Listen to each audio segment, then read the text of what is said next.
السلام علیکم ناظرین، کیسے ہیں آپ سب؟ I hope you all are fine, great, مزے میں. میں بھی یہاں بہت مزے میں ہوں. بابا بھی ٹھیک ہیں. کل کا پروگرام نہیں ہو سکا، بہت معذرت آپ سے، ٹیکنیکل ایشوز تھے، لیکن آج ہم آپ کے ساتھ ہیں کیونکہ ہم آپ کے بنا تو رہ ہی نہیں سکتے اور مزہ ہی نہیں آتا. کل کا دن بھی جب میں گھر جلدی تو پہنچ گئے تھے ہم، لیکن آپ کو بہت زیادہ مس کر رہی تھی. پتہ نہیں کیوں مجھے ایسا لگ رہا تھا کہ ایک دن کا، ایک زندگی کا ایک حصہ ہے جو میں نے کمپلیٹ نہیں کیا. صرف ہم کھانا کھاتے تو ایک زندگی کا حصہ بن جاتا ہے، اس طرح اس شو پہ آنا اور یہ شو کرنا بھی زندگی کا اتنا امپورٹنٹ حصہ بن چکا ہے کہ آپ لوگوں کو بہت مس کیا جاتا ہے. پھر اوپر سے مجھے پتہ چلا کہ میں ڈاکٹر وائس کو بہت کاٹتے، لوگ مجھے اتنا پسند نہیں کرتے. تو آج میں کچھ زیادہ نہیں بولوں گی. ویسے بھی آج میں تھوڑا سر میں درد ہے، میرا ناک بھی تھوڑی سی مطلب آدھا حصہ میرے سائنس سارٹ آف ہو رہا ہے مجھے. تو آج میں ویسے ہی کم بولنے والی ہوں، لیکن میرے کم بولنے سے پہلے تھوڑا میں زیادہ اس لیے بول رہی ہوں کہ آپ لوگ جو لوگ اسلام آباد سے کال کر رہے ہیں یا اسلام آباد میں آ کے ورک شاپ کر سکتے پنجاب میں سے، تو وہ پلیز ہمیں کال کریں، بیکاز فرائیڈے کو ہمارا ریکی کا سیشن ہو رہا ہے اور ایک کوئی لکی ونر ہوگا جس کا آج نام نکلے گا، وہ ریکی کا لیول 1 کر سکتا ہے، وچ از ورتھ 6500. کل کا جو دن ہے جمعرات کا دن ہے، تو ہمارا ویسے نارملی جمعرات کا جو تھرسڈے لیکچر ہوتا ہے، جو جمعرات کا لیکچر ہوتا ہے، that's called lessons of life, وہ کراچی میں ہوتا ہے. لیکن جسٹ فار اسلام آباد اسٹوڈنٹس ہم اس دفعہ اس ویک وہ جو ہمارا سیشن ہے وہ ہم اسلام آباد بیسٹ ویسٹرن میں کر رہے ہیں. تو جو بھی ہے وہ فری آ سکتا ہے تھرسڈے کے دن. ڈاکٹر موئیز سے بھی مل سکتا ہے، میں بھی وہاں ہوں گی، اور وہ ڈاکٹر موئیز کا لیکچر بھی اٹینڈ کر سکتا ہے. اب بات کرتے ہیں غیرت پہ. غیرت مند کو بے غیرت کر گئی، کیا چکر ہے یہ، کیا ماجرا ہے یہ؟ میں حیرت ہے، ہم نے غیرت پہ ہی حیرت ہے مجھے تو. جب سے ہم نے یہ سبجیکٹ انٹروڈیوس کرا ہے، میں نے محسوس کیا ہے کہ بہت کم لوگوں کو نالج ہے کہ غیرت ہے کیا. ہاں، بہت کم لوگوں کو نالج ہے نا. ہم آنر کلنگ کی بات کرتے ہیں مگر یہ نہیں پتا کہ آنر کیا ہے.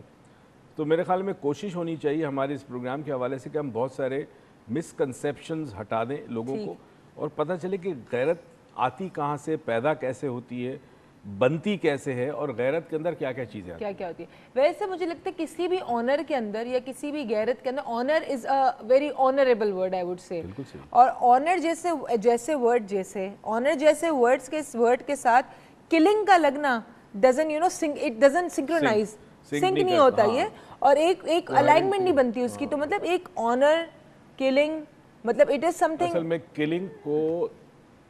کلنگ کرنے کے بعد کلنگ سے بچنے کے لیے ورڈ آنریٹ کیا جاتا ہے. تو یعنی کہ اپنے گناہوں کو یا اپنی گلڈ کو چھپانے کے لیے آپ ایک نئی چیز دے دو. آپ نے اس دن گاڑی بڑی اچھی بات کی تھی کہ غیرت کا جو آپ نے ڈیفینیشن بتائی تھی وہ ذرا پھر سے بتائیں گے آپ کیا؟ اچھا میں بتا دیتی ہوں. آپ نے اس میں کیا کہا تھا؟ آپ نے کہا تھا کہ غیرت وہ کام ہوتا ہے یا وہ عمل ہوتا ہے، غیرت کے اندر وہ عمل ہوتا ہے جس کا آپ کو بعد میں گلٹ نہ ہو.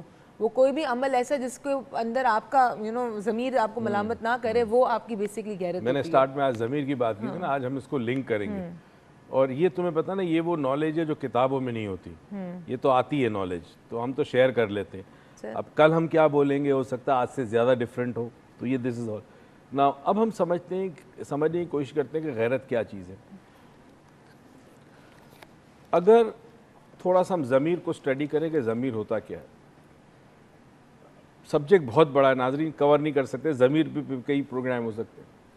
ضمیر کے اندر عام طور پر جسے ضمیر کہا جاتا ہے اسے کنڈیشننگ لوگ کہتے ہیں. کنڈیشننگ، ٹھیک ہے.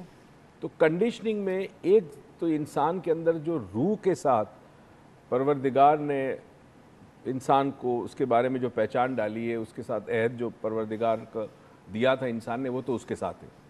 مگر عام طور پر جس کو ہم ضمیر سمجھتے ہیں وہ کنڈیشننگ کا بہت بڑا پارٹ ہے. فار ایگزامپل ایک معاشرے کے اندر ایک چیز کو جائز سمجھا جاتا ہے، وہاں بچہ جب پلتا بڑھتا ہے تو وہ اس عمل کو جائز سمجھتا ہے. وہی عمل کسی اور معاشرے میں ناجائز سمجھا جاتا ہے، برا سمجھ جاتا ہے. دونوں کی کنڈیشننگ میں ڈیفرنٹ ہوگی، رائٹ. تو اصل مسئلہ یہ ہوتا ہے کہ جب میل ڈومینیٹنگ سوسائٹی کے اندر لڑکے کو یہ کہا جاتا ہے کہ تم سپیریئر ہو اور تم طاقتور ہو، عورت کمزور ہے، تو وہ اس کے اندر ایک میں پیدا ہوتی ہے، ایک ایگو پیدا ہوتا ہے، ایک تکبر پیدا ہوتا ہے. ٹھیک ہے. اور وہ تکبر جو ہے وہ اندھا کر دیتا ہے جب وہ کوئی ایکشن کرے گا. ٹھیک ہے. ہمارے ساتھ ایک کالر ہے اشرف صاحب، میں سٹی کا نام پروناؤنس نہیں کر پا رہی ہوں. السلام علیکم.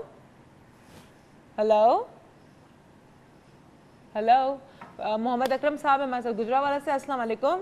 وعلیکم السلام عروج صاحبہ. کیسے ہیں آپ؟ محترم جناب ڈاکٹر موئیز صاحب. کیسے ہیں آپ سر؟